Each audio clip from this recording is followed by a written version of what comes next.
Welcome to the Build Your Boss Brand podcast. My name is Tracy Nguyen. I'm the host, and welcome to episode 3.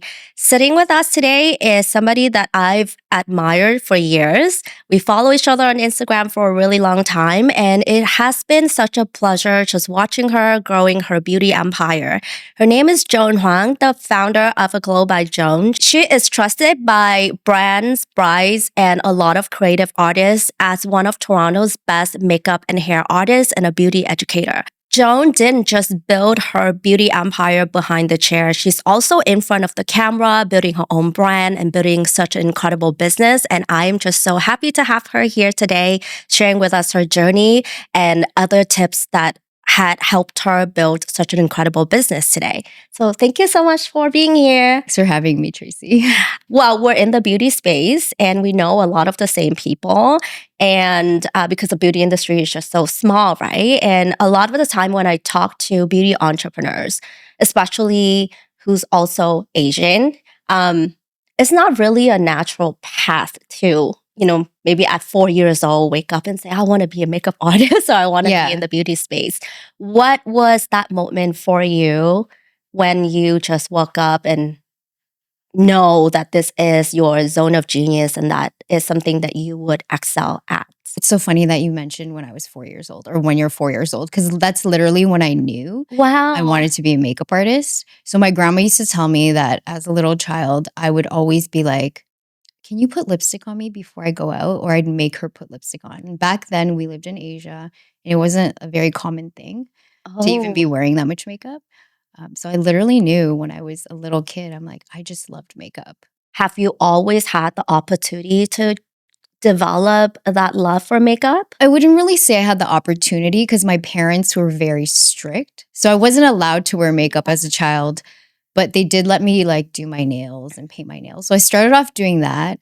And then I would buy makeup, not put it on myself, but put it on my friends as a way to kind of play with makeup because I wasn't allowed to wear it. And then I think it was like really in high school where I started to like dabble more into wearing it. And my mom was more open to it because I got older.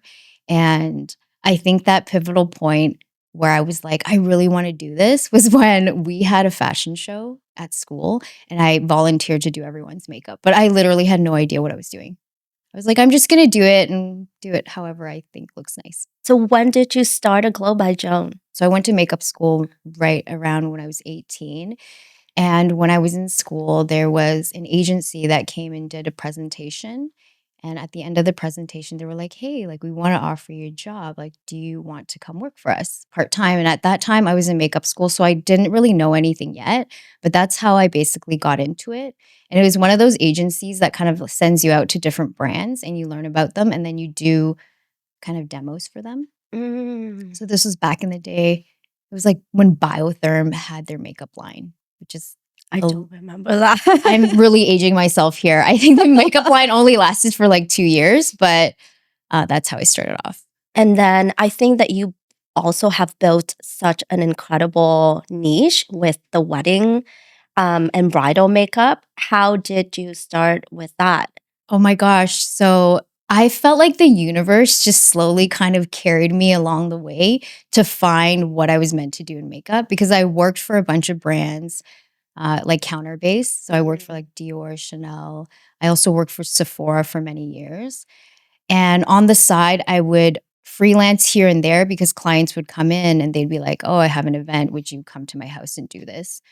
And it was the point where one of my girlfriends was getting married and she was like, oh, I have eczema on my face. And at that time I had very bad eczema. And she's like, you cover your eczema really well. So I can't find a makeup artist that can cover my eczema. And since you cover your eczema so well, can you do my wedding makeup? And it was the first time I've ever done it. Yeah. And I did it. And that's where it all started. From what I'm seeing so far, you just constantly saying yes to opportunities and things and just kind of like figure it out later. Yeah. Would you say that has been what got you here today, where you at? Just kind of say yes and figure it out? Just being very open-minded and trying out like all the things in makeup. I try to do set stuff where you were on film. I didn't like that. It was very long hours and you didn't know when you were working.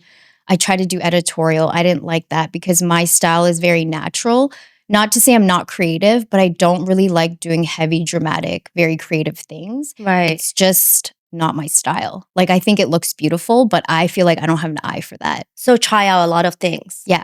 And That's find how out. I found out. I'm like, oh, I really like bridal. And so when was that moment that you kind of realized like this is my lane and I'm just gonna go all in it? I think it was like my early 20s. I was still working at Sephora and I had made a deal with my manager and I told her, I'll work here, but not on the weekends because I want to try doing my own thing. And she was okay with it. Mm, And then sooner or later, I was working like once a week at Sephora and I just felt like I could do so much more on my own. yeah. And it was getting weird too because some of my clients were coming into Sephora to do trials with me during my shifts. Yeah. And I was like, this is so strange because they're not really like buying stuff from Sephora. You know what I mean? Right. So I felt like it was kind of like a conflict of interest at that point.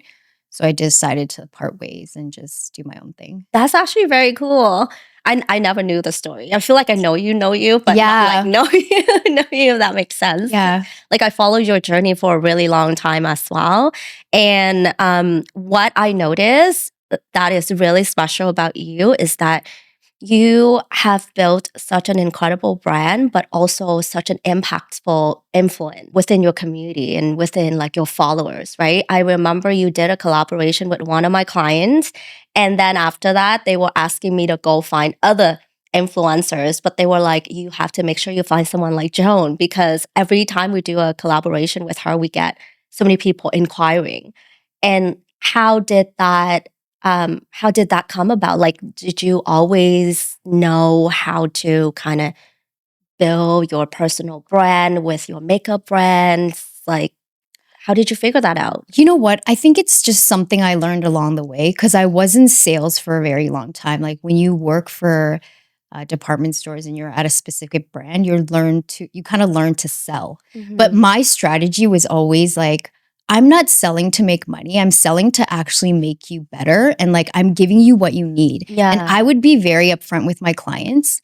If you don't need this product, I'm not going to sell it to you. Like, even if you saw it and you're like, oh, this is great, we saw an ad for it, I'm going to be so honest. I think Mhm. that's why a lot of my clients trust me because I'm not just trying to sell you anything. I'm telling you Yeah. what's actually good for you. And I've actually like used these products or I've used this service and I really liked it because I'm such a picky person. Right.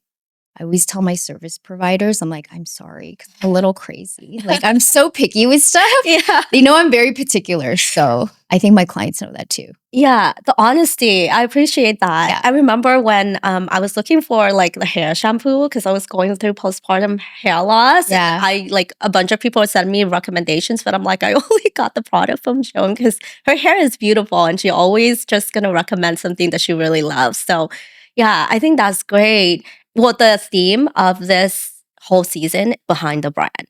So take us behind the brand of what your day to day looks like. Any crazy stories? Like, have you experienced anything that kind of like conversation that we don't talk a lot on social media? You know, the kind of like not pretty side of growing a business and building a brand. Well, definitely like when you work in a female dominated industry and all your clients are females, I feel like it's hard to navigate sometimes because the expectations we have for ourselves are so high that when they're looking for a professional providing them a service, Yeah. the expectation becomes very high. So there's been incidents where, someone shows me a picture of what they want to look like. And I have to be honest with them. Like, I can't make you look like that because Mhm. you are not the same race as the person. You don't have the same jaw structure, facial features. But I think it's hard for some people to understand because they see us and they think we're kind of like magical. Like we're kind of like a magician that can like Yeah. erase your lines and pores and like change your face shape. It's just not possible. So I think that's like one of the struggles of having like your own business, especially like being a makeup artist. And have you overcome that in terms of communicating with the Honestly, clients or I'm a very honest person. And Yeah. sometimes I think I'm too honest and I might come off as offensive, but it's really me telling my client, like, I want you to look the best. Yeah. And this is how you're going to do it. And this is how we're going to get it. Whether or not it's you need treatments done before the wedding. Because I usually see clients like a year before. And I'm like, here are the treatments you might want to do if you have acne scarring or Right. whatnot. Or Yeah. like maybe you want to get some Botox on your eyebrow because one of your muscles is sitting higher. And that's why your eyebrow looks, a lot higher and uneven when you open or close your eyes. Like I'm very honest with my clients. I know makeup artists who purposely not get themselves into bridal because it's just so much pressure. Yeah. And it's like that one special day, you don't get to do it again. And so there's just so much pressure from the clients as well. Like, do you feel that? Or like, how do you handle that? I think I like it. You like it? Okay. I think I thrive on that. Yeah. Because it's like every time it's a learning experience. Yeah. Right. So I kind of like that I'm troubleshooting for all of them. Like, how can we fix this? How can we make this better? Instead of avoiding the challenge, you kind of face like it head on and be like, okay, bring it on and let's figure out how we can fix this. I love that. I think that is a trait that is very important for all entrepreneurs, actually. If you want to start a business in like any kind of industry, you kind of have to have that like no fear attitude to go and handle problems and challenges because we have that on a daily basis. As your business expands, opportunities come in, and as your brand start to grow, there has to be moments where you have a really good opportunity, but like your gut feeling or saying like that's not something that you should do. Do you say no? Because I know I have a really hard time saying no because on the surface, the opportunity looks great. And I'm kind of like your personality too. Like I usually would say yes and I just go figure it out. But then sometimes there's like this gut feeling that's like, there's no logical explanation for it. It's just like, it's not for you. Like, don't say yes. And then I would ignore it and I would say yes. And then down the road, I look back and I'm like, why did I say like, yes? I regret this. Yeah, I regret this. Always follow your gut. It never lies. Hmm. I think maybe Joan from 10 years ago would always be like, yes, yes, yes, I'll do anything, I'll accommodate.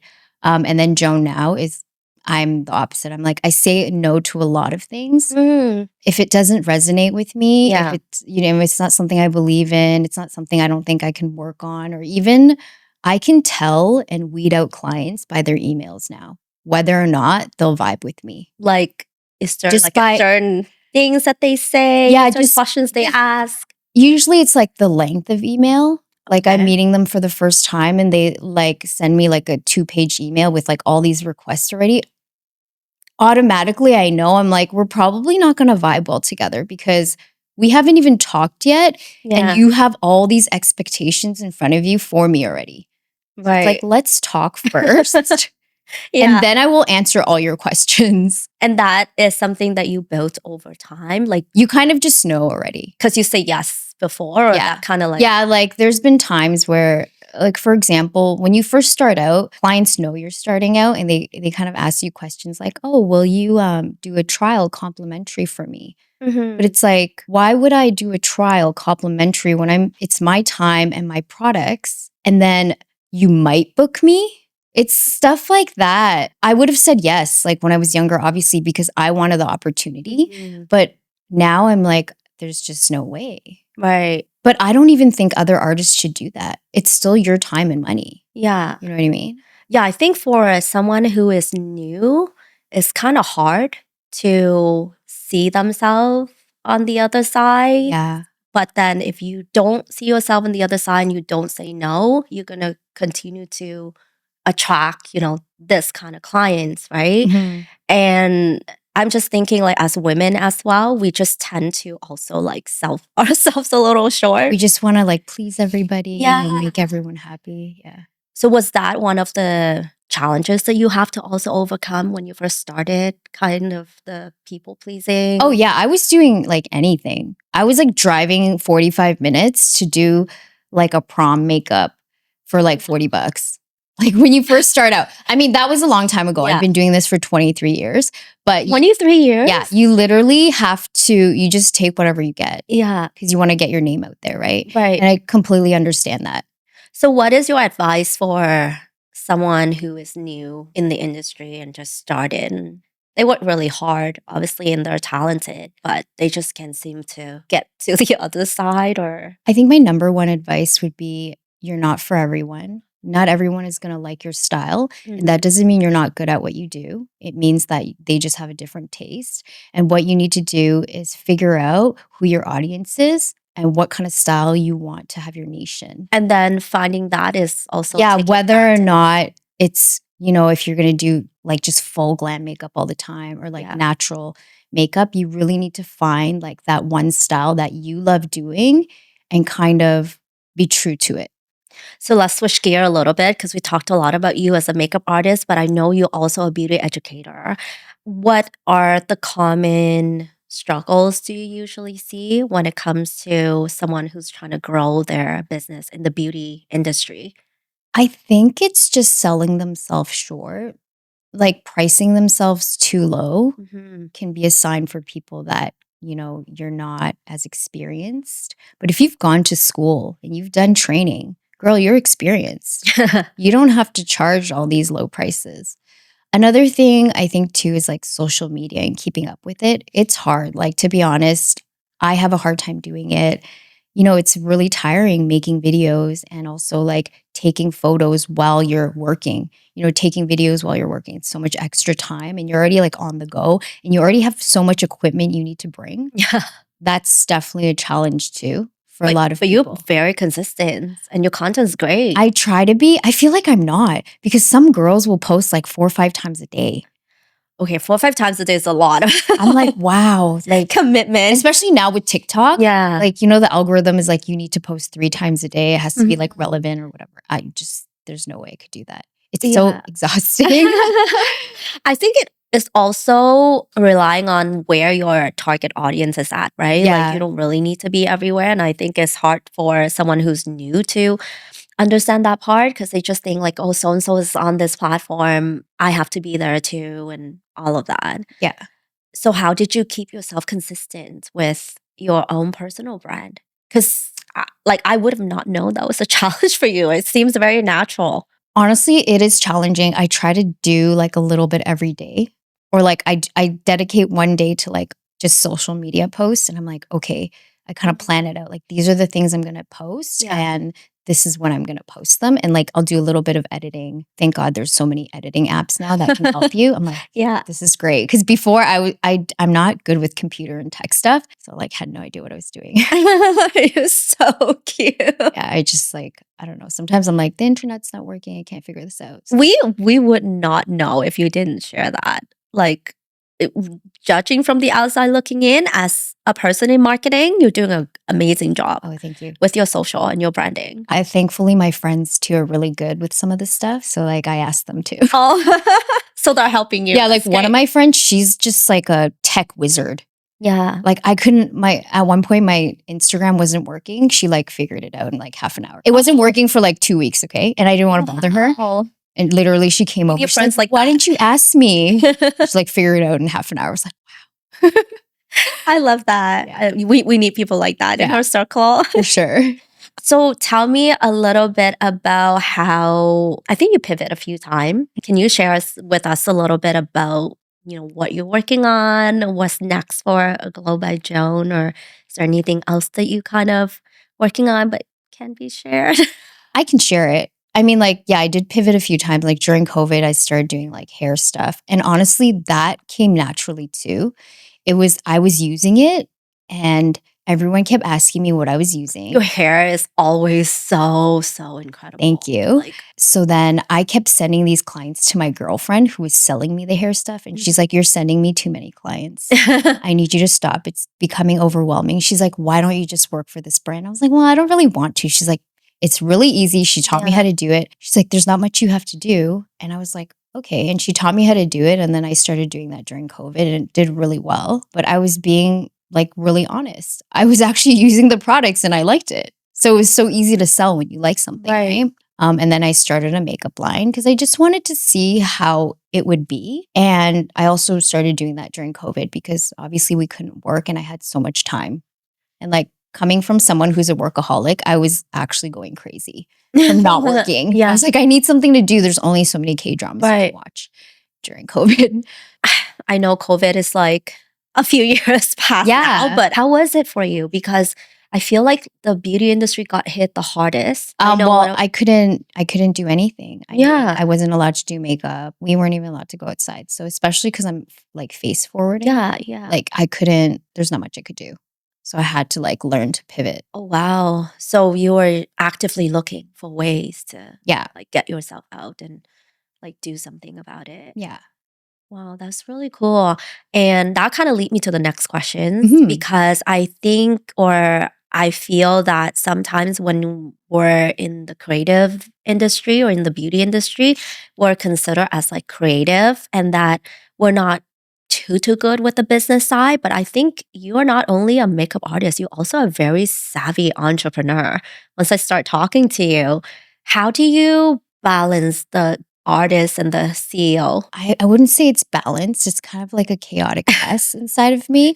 Like my brain just comes up with all these ideas and then I try to execute them. Yeah. But it's definitely hard because I am creative. So I don't like doing like the mundane tasks of like emailing, doing contracts, stuff like that. So I Yeah. did have to hire someone to do most of that for me because I felt like it was too overwhelming doing both. Like Mhm. imagine working 15 hours doing a few weddings and then coming home and answering emails for like 3 hours. Yeah, or doing bookkeeping. Yeah, it's just Keeping track of receipts. yeah, like I have an accountant that does that. Yeah. I didn't for a while and it was very tough. Yeah.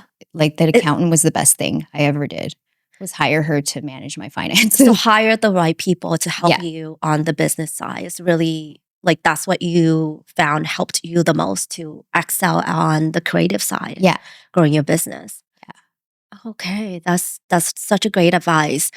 So Joan, walk us through your day in the life of a glow by Joan. I know every day is different, so Yeah. maybe we can do Joan on a day off and Joan in action. Joan on a day off. I am a morning person. I usually wake up like 5:30, 6 a.m. And I like go on my what are those vibrating machines? It's like very popular on TikTok right now. You go on a vibrating machine and I go on that for 10 minutes just to get my blood circulation going. Oh. And you just stand on it, right? Yeah, you just stand on it. Oh, I think my treadmill has that features, but I just didn't know that. That's why It's nice because I just have really bad blood flow. So that's why I use that. I do that. I go to Pilates, probably pick up something at the supermarket, cook myself breakfast, do some emails. Then around noon, depending on what I have planned for that day, I'll usually, honestly, I go look at makeup a lot. I'll like go to the store, look at some makeup, just like test some stuff out, Yeah. visit family or friends because I can't see them on the weekend. And that's pretty much my day. I'll just chill at home, relax, clean the house, run errands.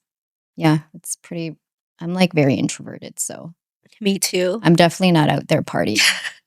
That's actually very therapeutic for us. So. Yeah, like being at home just feels so good. Mhm. Yeah. Yeah, I'm a homebody too. Yeah. When COVID lockdown first happened, I was like, oh, there's no problem. I love being home. And then when it keeps going on, I was like, okay. Yeah, no, I was the same. I'm like, this is the best thing that could have happened, but then I Yeah. couldn't work. So And then I'm like, okay, this is a lot. We need to get back out there. yeah. So what about Joan on a busy day, like a wedding day? On a wedding day, depending when I'm waking up, and I'll use like a really early wake up as an example. If I'm starting at 4 a.m., I'll wake up like 2:45, depending on how far I need to drive. Wow.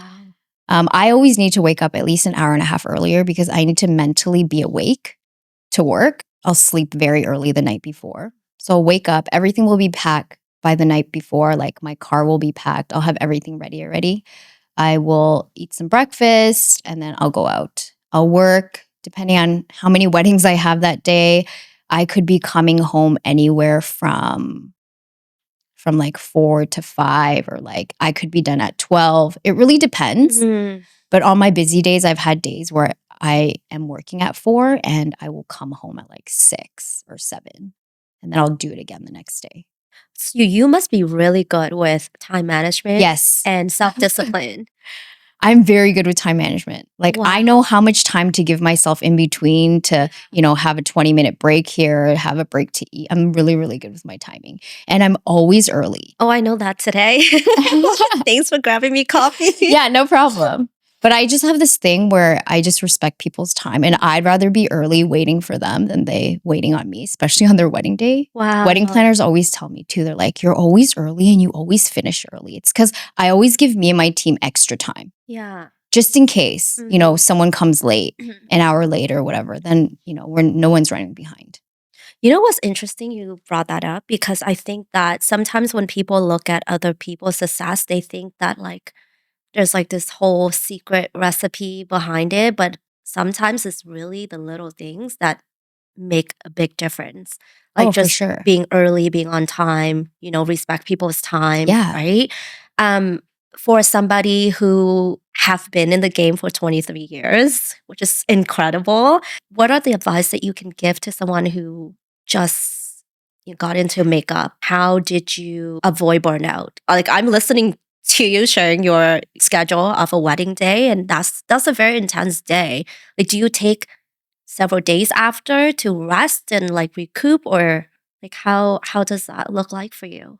So burnout is very real, especially during wedding season, Mhm. because you're just doing back to back weddings, like sometimes Thursdays, Fridays, Saturdays, Sundays, and like it's early wake up times and you hardly have time to eat. And when you come back, like you have to clean your kit too and disinfect everything. Right. And that might take a couple of hours. I will try to give myself at least 2 days off. I'm not very good at it though, because sometimes when a client is like, "Oh, can you just take me?" Mhm. and it's just one client, I'll still do it. But I do give myself a lot of like rest time and sleep time. I try not to book things in the evenings. And I think the most important thing is like self care too. Mm. I'll like go for massages because my back hurts and my feet hurts. Yeah. And I'll do like a lot of spa days, just kind of like recoup from that. It's like a treat, but like you should be doing it for yourself after working for so long, right? Yeah, and I think that is also because that you also say no to opportunities that don't align with who you are. Yeah. Because if you saying yes to everything, you gonna get to the burnout stage even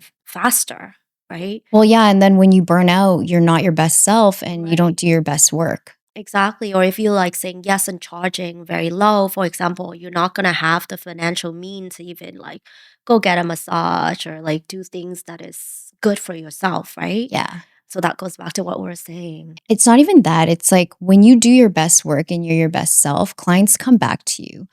I have Mhm. clients that I've seen through every process of their life where it's like, I did their bridal shower. And then Yeah. after their bridal shower, I did their maternity shoot.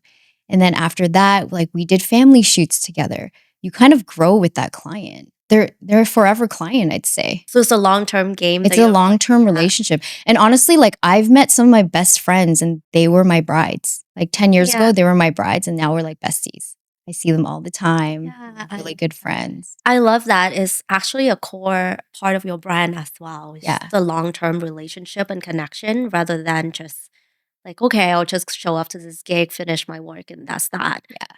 And yeah, let's go back to the three advice that you have. Oh, the 3 advice I'd give someone. Stay consistent. Just keep doing what you're doing and I promise you it's going to be good Mhm. if you stay consistent. Number 2, try to be confident. I know it's hard in the beginning, but it's really hard to like tell someone to be confident. I don't even know how I got here.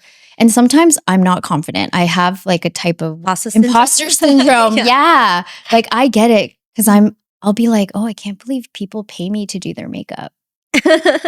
My friends are like, "What do you mean? You've been doing this for so long." But I still get that too. Always upgrade like your artistry. Like try to learn as much as you can. Try to try as many products as you can.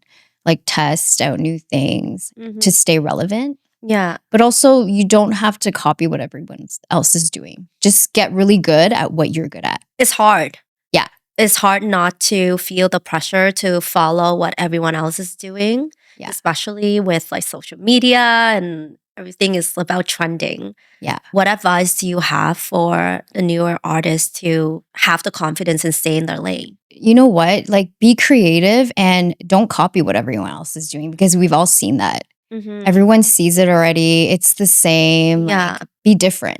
Like, how can you stand out in a crowd of 100 people that look exactly the same? There's also so many of them. There's only one of you, right? So Exactly. like learn what you're good at rather Yeah. than looking at what everyone is doing. Like anyone can see your makeup and try to recreate it, but you're the only person with those hands that can recreate it. And even if you show someone how to hold a brush, the way they use it is going to be different. I love that you share that although you've been in the industry for 23 years, you still have imposter syndrome.